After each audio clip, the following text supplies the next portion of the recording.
मैं रामशरण प्रसाद यादव, चकिया अनुमंडल अध्यक्ष जनसुराज का मुख्य उद्देश्य है कि बिहार में एक बेहतर और समृद्ध सरकार बने। समाज के योग्य और अच्छे लोगों को राजनीति में ला करके प्रशांत जी का मंशा है कि अच्छे लोगों को राजनीति में ला करके और बिहार के को प्रगति के पथ पर अग्रसर कराने का काम करें। आज अगर जनसुराज को लोग नहीं महसूस करता है तो आने वाले समय में आपके पीढ़ी के लोग दूसरे प्रदेश में जा कर के मजदूरी का भीख मांगेंगे। आज जनसुराज को सहयोग करने के बाद हमें आशा ही नहीं, बहुत उम्मीद है कि प्रशांत जी के नेतृत्व में बिहार आगे बढ़ेगी। हम लोग का यहीं पर रोजगार मिलेगा। उनके दिखाए हुए रास्ते पर हम लोग चलने का काम करेंगे तो निश्चित रूप से हम लोग को बिहार में ही जीवन यापन करने का मौका मिलेगा। क्या आपको लगता है कि जनसुराज अगला विधानसभा चुनाव लड़ेगी? जनसुराज इस बार आप लोग सुने होंगे कि 14 तारीख को जो हमारे ज्ञान भवन में हम लोग का बैठक हुआ था, उसमें हमारे माननीय प्रशांत किशोर जी घोषणा किए थे कि 243 सीट पर जनसुराज चुनाव लड़ेगी और इसमें सभी धर्म, सभी मजहब के लोगों को समय दिया जाएगा ताकि बिहार में एक नए और समृद्ध सरकार बन सके और बिहार आगे की ओर बढ़ सके। 243 में किसी भी दल से गठबंधन करने की बात उन्होंने बताया कि किसी भी दल से, आरजेडी हो, भाजपा हो, किसी भी दल से गठबंधन नहीं होगा। अकेला जनसुराज अपने ताकत पर 243 सीट पर चुनाव लड़ने जा रही है। क्या आपको लगता है कि बिहार के लिए प्रशांत किशोर एक दूरदर्शी नेता साबित होंगे? जी, प्रशांत किशोर जी अपने हर सभा में कहते हैं कि बिहार में लोगों को लगता है कि कुर्ता पर गंजी पहनने वाला ही बिहार का नेता होगा। वैसी बात नहीं है। हमारे प्रशांत किशोर जी पढ़े लिखे लोग हैं, उनको अच्छे लोगों के, अच्छे नेतृत्व के साथियों के साथ दूसरे जगह काम करने का सौभाग्य प्राप्त है।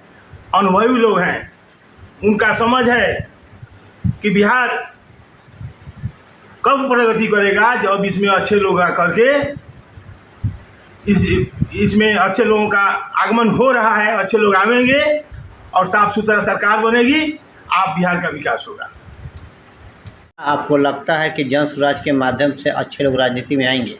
प्रशांत किशोर का मानना है कि जनसुराज के माध्यम से अच्छे और योग्य लोग राजनीति में आएंगे। बिहार की राजनीति पर 1200 से 1300 परिवारों का कब्जा है। इन्हीं परिवारों के लोग सांसद विधायक हुआ करते हैं। उन्होंने कहा है कि बिहार के आम परिवारों को, सही लोगों को वे चुनाव लड़ाएंगे, चुनाव में उतारना चाह रहे हैं ताकि समाज के अच्छे लोग राजनीति में आकर बिहार को प्रगति और विकास की ओर ले जाए। आज के विजन के अनुसार आने वाले 10 वर्षों में बिहार देश के अग्रणी राज्यों में शामिल हो पाएगा? प्रशांत किशोर जी के विजन के अनुसार यदि बिहार के लोग एकजुट होकर जाति धर्म से ऊपर उठकर बदलाव के पथ पर आगे बढ़ें तो बिहार अगले 10 सालों में देशों के अग्रणी राज्यों में शामिल हो सकता है। उन्होंने कहा कि यह संभव है अगर लोग सही नेतृत्व को समर्थन करें तब। क्या आपको लगता है कि जनसंख्या से के हिसाब से जनसुराज सभी वर्गों के लोगों में को हिस्सेदारी देगी, हिस्सेदारी मिलेगी सभी वर्गों के लोगों को? जनसुराज में हमारे प्रशांत जी बोले हैं, ज्ञान भवन में जब बैठक हुआ था, हजारों हजार की संख्या में कार्यकर्ता आए थे, उसमें प्रशांत जी बोले ये जनसुराज का उद्देश्य है कि सभी वर्गों के संख्या के हिसाब से उचित प्रतिनिधि मिले, इससे सभी की आवाज़ सुनी जा सके और सभी के हितों की रक्षा की जा सके। यही कारण है कि उन्होंने समाज के सभी वर्गों को उनकी संख्या के हिसाब से पार्टी में भी ले रहे हैं और टिकट देने की भी बात बता रहे हैं। जनसुराज टीम में जो अभी एक अभियान चल रहा, अभी पार्टी नहीं बनी है, अगर पार्टी बनती है तो जनसुराज में महिलाओं की भागीदारी क्या होगी? पार्टी तो बनना तय है। आप सभी लोग जानते हैं कि हमारे नेता द्वारा घोषणा कर दिया गया है कि 2 अक्टूबर को जनसुराज पार्टी के रूप में घोषणा की जाएगी और उनका ये भी कहना है कि बिहार में जन सुराज की तरफ से 40 महिलाओं को विधायिका के पद पर लड़ाया जाएगा। 40 सीटों पर लड़ने का उन्होंने लक्ष्य दिया है। हमें आशा ही नहीं, पूर्ण विश्वास है कि जो हमारे प्रशांत किशोर जी जो कहते हैं वो करते हैं। इसलिए उम्मीद है कि जन सुराज में 40 महिला साथियों को भागीदारी मिलेगी कि वो अपने हकों के लिए अपना आवाज़ उठा सके। आज जो है बाकी सारे दलों से अलग कैसे है? प्रशांत किशोर जी ने अपने भाषणों में बताया कि जन सुराज बाकी दलों से इसलिए अलग है क्योंकि यह जाति, धर्म और राजनीतिक व्यक्तिगत हितों से ऊपर उठ करके काम कर रहा है। इसमें किसी भी वर्ग का कोई बात नहीं है। इनका उद्देश्य है कि बिहार में एक समृद्ध, न्याय संगत और सशक्त सरकार बने, जहां हर नागरिक को समान अवसर मिल सके।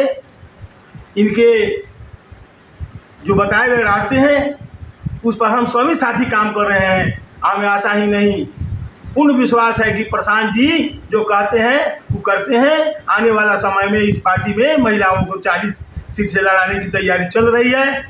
महिला लोगों को सक्रिय किया जा रहा है। इसमें हर दल के लोग जुट रहे हैं। किशोर बार बार कहते हैं कि मैं पदयात्रा कर रहा हूं, 2 वर्षों से लगभग पदयात्रा कर रहा हूं और प्रत्येक गांव में मैं गया हूं, लेकिन कहीं से मुझे किसी ने कुछ बोला नहीं है, कहीं से कोई अप्रिय घटना की शिकायत नहीं है। लेकिन आज के जो राजनेता हैं वह अपने सुरक्षा व्यवस्था में करोड़ों रुपया देश का खर्च कर रहे हैं। इसमें आप कितना दोषी मानते हैं राजनेताओं? देखिए, प्रशांत किशोर जी हमारे आज सेकेंड गांधी के रूप में बिहार में उभरे हैं। प्रशांत किशोर जी के पास एक लाठी तक नहीं है। प्रशांत किशोर जी को जनता पर विश्वास है, इसलिए प्रशांत किशोर जी पैदल चल रहे हैं। इन नेताओं पर विश्वास इसलिए नहीं है कि तो नेताओं लूटने वाला नेता लोग है, लोग को दोहन करने वाला नेता है लोग। अगर सैनिक लेकर के आप बॉडीगार्ड लेकर के नहीं चलेंगे तो एक डेग नहीं खसक सकते हैं। हमारे नेता आप देख रहे हैं कि 2 साल से पदयात्रा कर रहे हैं, कहीं भी कोई विघ्न बाधा नहीं है। और इन लोग तो इतना ना लूटपाट किया है, इतना ना लोगों को ठगा है, लेकिन लोग खतरा है इसलिए बॉडीगार्ड के लेके चल रहे हैं। हमारा नेता बगैर बॉडीगार्ड का चल रहा है। हमारा नेता जो बोलता है करता है।